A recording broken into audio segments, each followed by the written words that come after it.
So hello everyone, एक और question है हमारे पास जिसमें कि कह रहा है हमें ClF3 के बारे में करेक्ट स्टेटमेंट बताना था। तो ClF3 का पहले मैं स्ट्रक्चर बना देता हूँ, ठीक है। Cl हो गया और यहाँ पे जो है 3 फ्लोरीन अटैच्ड करने हैं। तो आप जानते हो, ठीक है, क्या जानते हो आप? बहुत कुछ जानते हो, है ना। ये जो लोन पेयर है वो जाता है इक्वेटोरियल पोजीशन पे और फ्लोरीन जो है एक्सियल पोजीशन पे जाता है। ऐसा क्यों?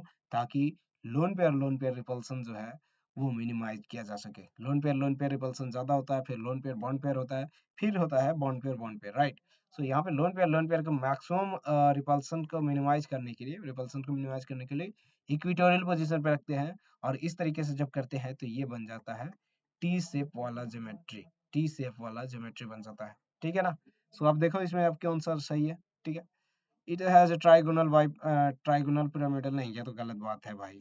ट्राइगोनल पिरामिडल के लिए तीनों यहाँ पे वो होना चाहिए और ऊपर से एक लोन पेयर होना चाहिए, राइट। ये गलत बात है, बिल्कुल गलत बात है, ये गलत है जाएगा। Has a T shape geometry with the two lone pair chlorine atom पे, बिल्कुल ये सही है, बिल्कुल सही है। प्लानर भी नहीं है, बिल्कुल गलत बात है। T shape geometry with the three lone pair, नहीं भैया, दो ही लोन पेयर होंगे। क्योंकि यहाँ पे हमारे पास जब मैं क्लोरीन की बात करूँ तो क्लोरीन के पास ऑटोमोस्ट में 7 इलेक्ट्रॉन्स होते हैं। 7 में से 3 बॉन्ड बना लिए तो हमारे पास 4 इलेक्ट्रॉन बच गए, 4 बच गया, तो ये क्या हो जाएंगे, दो लोन पेयर में काउंट हो जाएंगे, राइट।